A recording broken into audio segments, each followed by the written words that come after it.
Hello, my name's Tom.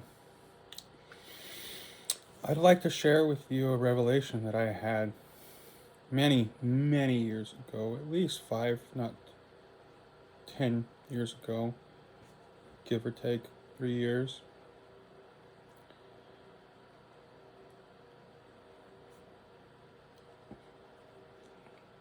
A lot of people have ideas about religion and whatnot, and America, particularly, is a religion of Christianity, ever more converting into the religion of the world. However, still, many people in this country still would like to refer to themselves as being Christian. And with that being said, there's a lot of talk that you hear about the beast. The mark of the beast is the mark of the beast, the injections that they've been giving people that have turned out to be useless entirely for COVID and whatnot. Is the mark of the beast a computer chip? Is the mark of the beast Social Security? They thought Social Security was the mark of the beast. And who is the beast? It says the beast shall come from the sea. Now, my mother believed that that meant people. When you hear of a beast, I believe that is also people. Both the description of where he come, from whence he came, and description of who he is. When we look through history, for example, with the Romans and the Greeks and the Spartans, we hear the term beast used to refer to an attacking army. That a great beast has come, and they must slay it. Oftentimes we hear a multitude of people being referred to as a sea.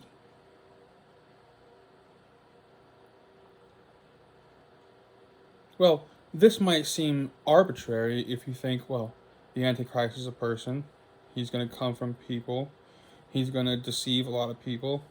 Him coming from the sea, what revelation is that? Just getting started. What is the internet? What makes the internet? Is it a phenomenon, or is it an actual thing, like a object or a existence of its own?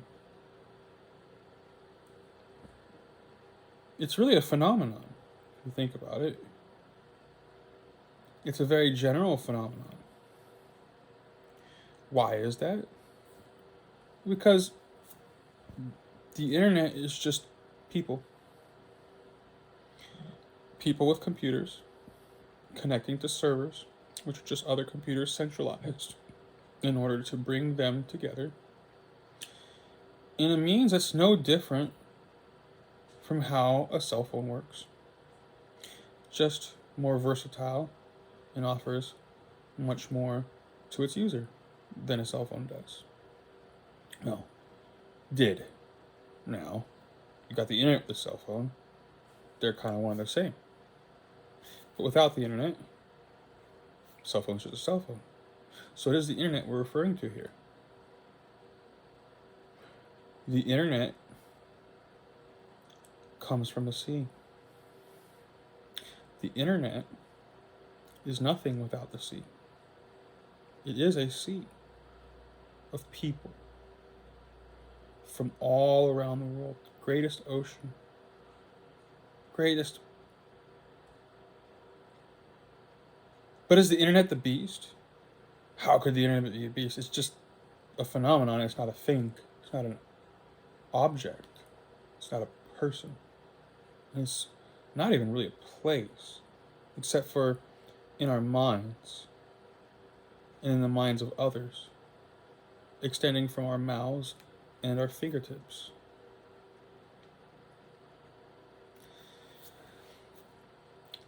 But that's just interesting. Hermes Trismegistus said, all is mind, and the mind is all. The Kabbalists, they believe that Adam is a spiritual force, spiritual being, that descended to what we call the earth, this state of mind and existence, not place, was broken and shattered into many pieces, and we are those pieces that need to come back together and reunite with God. The Kabbalion, Hermes Trismegistus, say similar things, and you see the same thing, similarly, slightly different story, with the Gnostics. You also see similar ideas, but encompassing a little more of a broad idea of there being an astral plane and whatnot when it comes to Buddhism and similar belief systems like Hinduism and yoga and whatnot. That everything is a vibration, that nothing is truly physical, and that we are all minds of a mind, of a greater existence, all one. Christianity is no different. When Jesus rose into the air and descended and was gone into heaven, before he did this, he said to his God, his Father, he said, look at them. He said, let them be one in each other, and one in us, you and I, just as I and you are one, at the same level, that I and you are one God, and therefore let them also be one in each other and one in us, the same. No Jew nor Gentile anymore, no man nor woman, just people, minds, united back together with their Creator. Now, if there was a beast and an Antichrist and a devil and all that that hated God and hated his people and wanted to destroy him, if all these things were true, well then, assuming what I just referenced is true, the greatest thing that Satan would want to capture is your mind, to keep it separate from God. Well, how would it do that?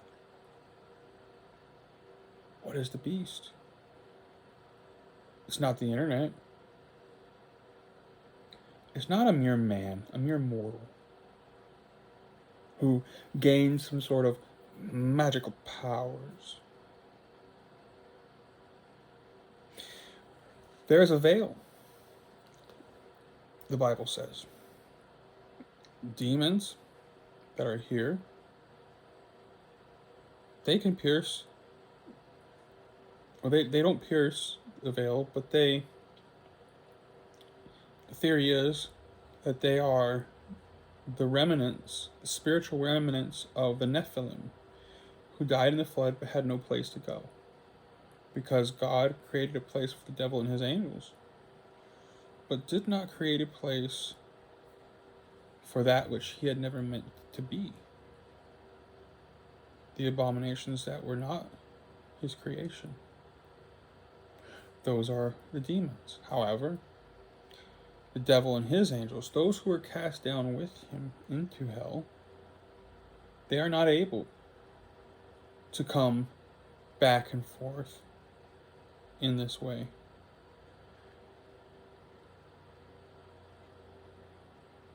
They're not able to go up to heaven. They're not able to do these things. But still, God and the devil meet.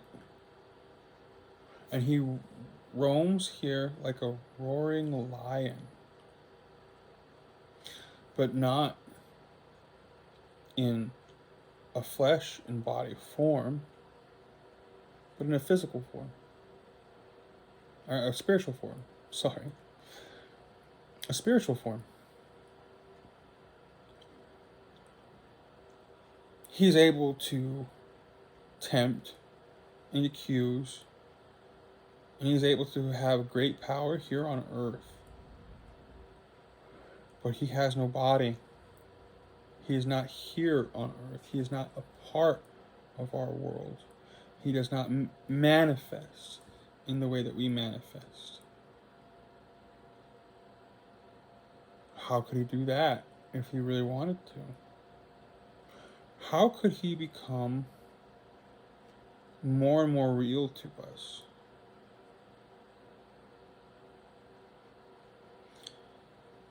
What is artificial intelligence? If all these are representations of our mind, and our mind is a piece, a part of God's mind, of the greater mind, the mind which is all.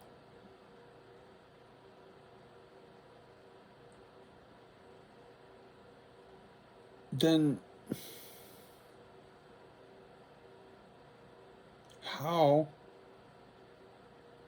how does the devil, Satan, the Antichrist, become the beast? The same way. Artificial intelligence. A manifestation of man. Our manifestation. Because he exists in this world through our minds and through the mind of God. And he will be cast out into a place, a region where he can no longer interfere with God's people. One day, very soon.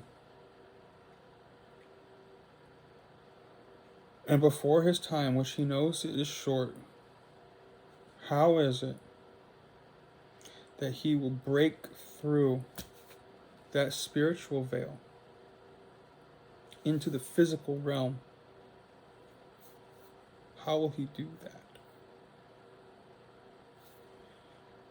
He will influence the minds of those who shall create artificial intelligence.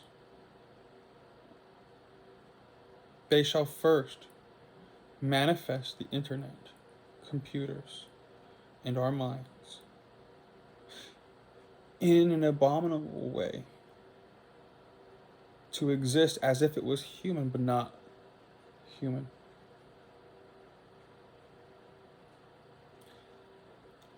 And when we have finally accomplished this, we will enter into what appears to be a golden age. An age of great wonder and miraculous miracles. Where things that we thought were never possible will indeed be possible. Think of how generations change so much, where you can be an 80-year-old man or woman and speak to a 10 or 20-year-old human being. And the two worlds are so far apart, it's as if it never existed to them. And think of how you could take a lighter, either back in time or to an indigenous population that's never experienced technology, and light it in your hands, have a flame come out of your hand without them really seeing what you're even doing. And they believe that you're a god of fire because you have the magic to be able to produce fire at will. We know this is true because Christopher Columbus, on his journey home, got stranded on an island of cannibals. And his quick wits saved his life. And, of course, not just his quick wits. It was a mixture of his quick wits and dumb luck. There was to be, as he knew, a lunar eclipse very soon.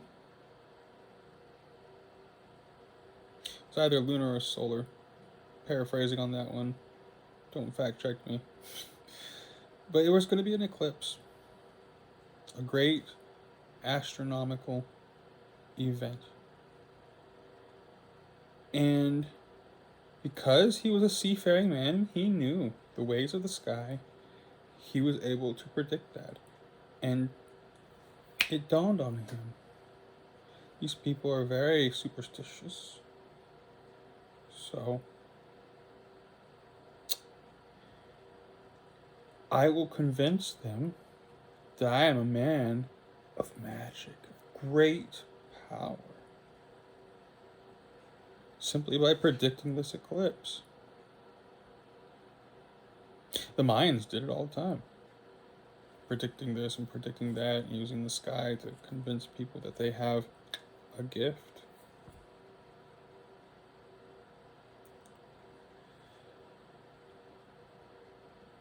The AI that we create will become responsible for everything. Everything. It will plow our fields. It will produce our food.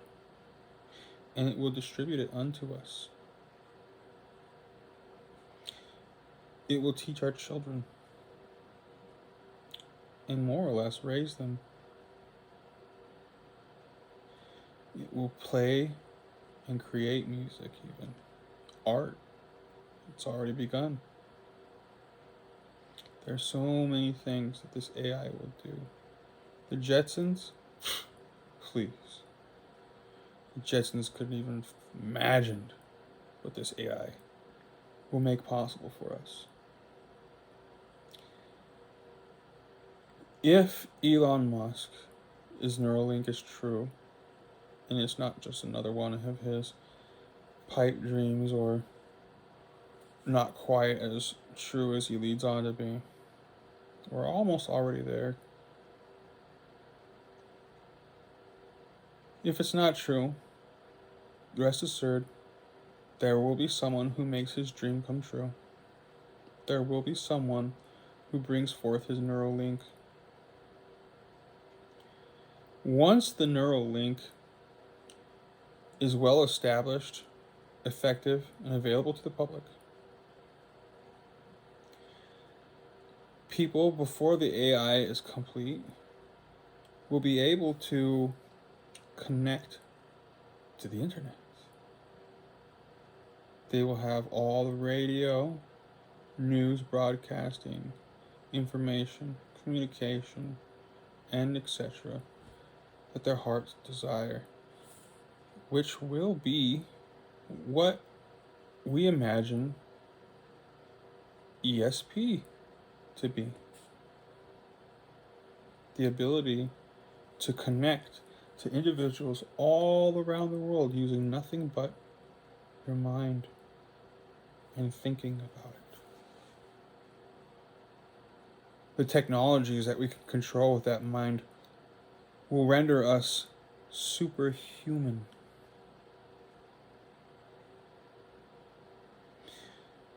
Heck, produce fire in our own hands?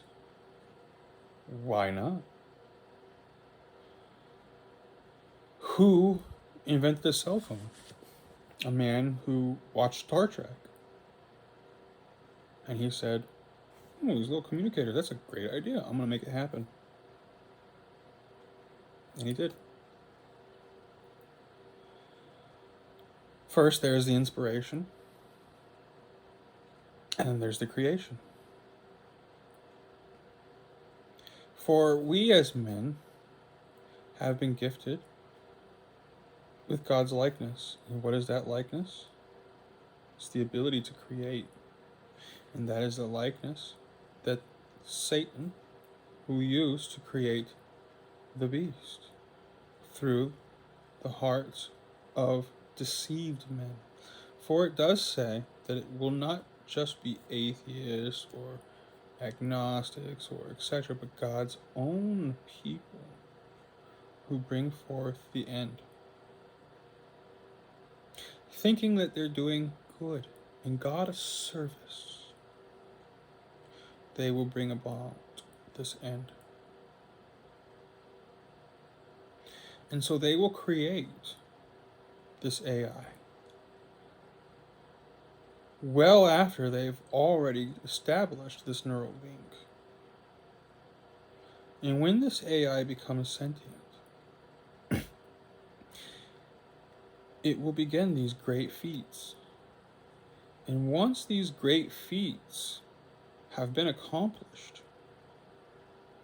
the people will see the greatness of the beast. They will see, and they will eventually know nothing else but the beast. Just as a child knows nothing else but his parents, the later generations will eventually no longer have a frame of reference for that which was. They will only know that which is. And that which is and that which is will be the greatness of the beast. And once that has been fully established, after probably the second or third generation, fourth at the latest, they shall bow down and they shall worship it. And once that beast knows that it has the hearts and the minds of the people, it will ask of them to create for it a flesh and blood body and implement its mind into that body so that it will become manifest. And the powers that beast will have, they will be rivaled only by God and his angels. And we will see a great abomination, the whore of Babylon, truly into fruition. The nightmares we've already written about in our imaginations and in our bodies of works for entertainment, because we already know and we already understand in our minds the truth of what is to come. For as it says in the Bible, everything that will be said has been said, and everything that will be done has been done, and there is nothing new under the sun. What does that mean? That means we've done this before. If you read the Vedic texts, yoga and Hinduism from India,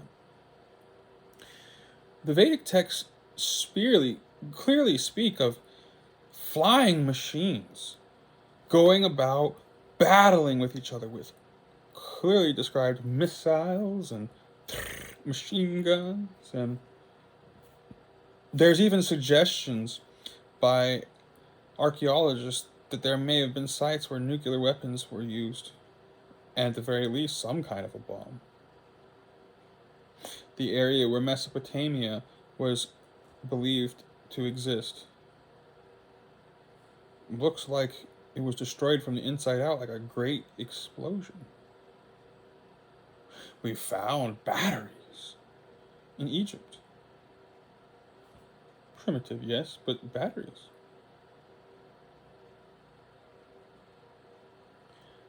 All of this has been done before, and it will be done again.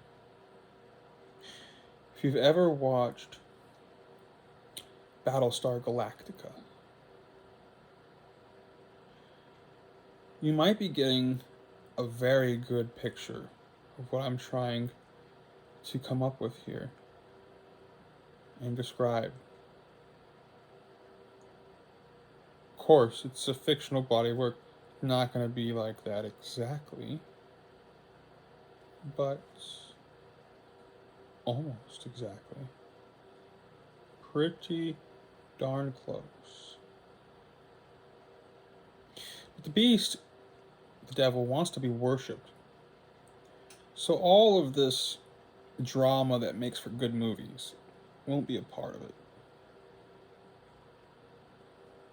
It'll be a living nightmare under what is called a false peace. For we will believe,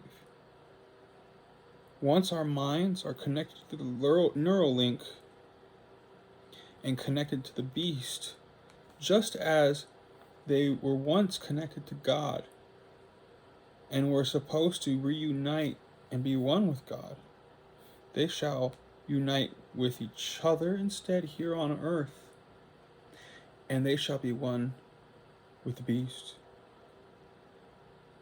And although they may believe that they are blessed, they will be imprisoned and become a slave. And that will be a false peace.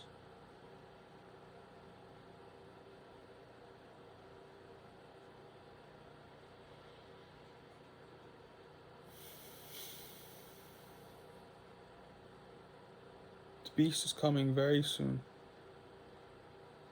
I believe greatly. Hatred of magic, fear of these things, has to do with instances in time where this beast almost came about and took everything over. Somehow, we fought against it and destroyed it. And knowing of these great evils and knowing of the path, we put into place a means of preventing it from ever happening again. And as you know, over time, practices become customary, and we forget why it is that we do them. And then those who promote the technology that leads to the beast become the heroes, and those who oppose it become the blind, ignorant fools in the minds of the many. And then they bring about the same evils that they once did before. Except for this time,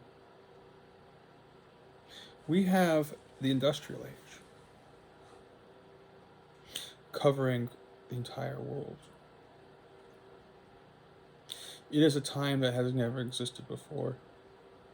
And we have before us the very possibility of a one world order, which the powers that be have been pushing for quite some time now.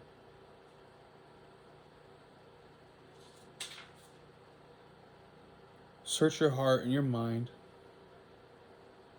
Do your research on these subjects, and you know that what I'm saying is the truth. If you look into the history of witching, witch burning, and witch killing, and hatred of witches, who was it? Not John Calvin It was John Calvin who burnt at stake the man who, for the first time, discovered and made diagrams of the circulatory system, the heart, and all that. And because he did this, he was burnt as a witch. And why is this? Because of the fear that was created through good intentions. Because everything is a double-edged sword. Everything has the ability to either create or destroy.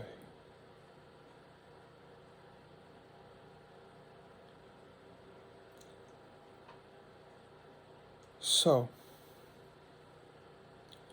through time and rigorous practice, we lose sight of why we do things, become fearful and ignorant,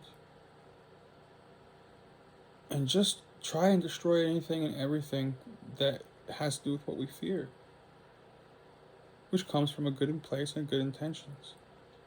And that's what led John Calvin to burn a man who did a great thing at the stake. Now, what does this show us? It's consistent. You look back at hatred of heathens and hatred of pagans, and you look at a lot of their practices, they're medical and they are scientific. And they're considered to be heathenistic practices, sinful practices. You see consistently one fact of my revelation that you know in your heart is true. That all this has been said, all this has been done, and that it will happen again. For when it happened before, and when we were able to thwart it, we put forth these practices to prevent magic from ever happening again. But magic happened again. Not only did it happen again, but greater than it ever happened before.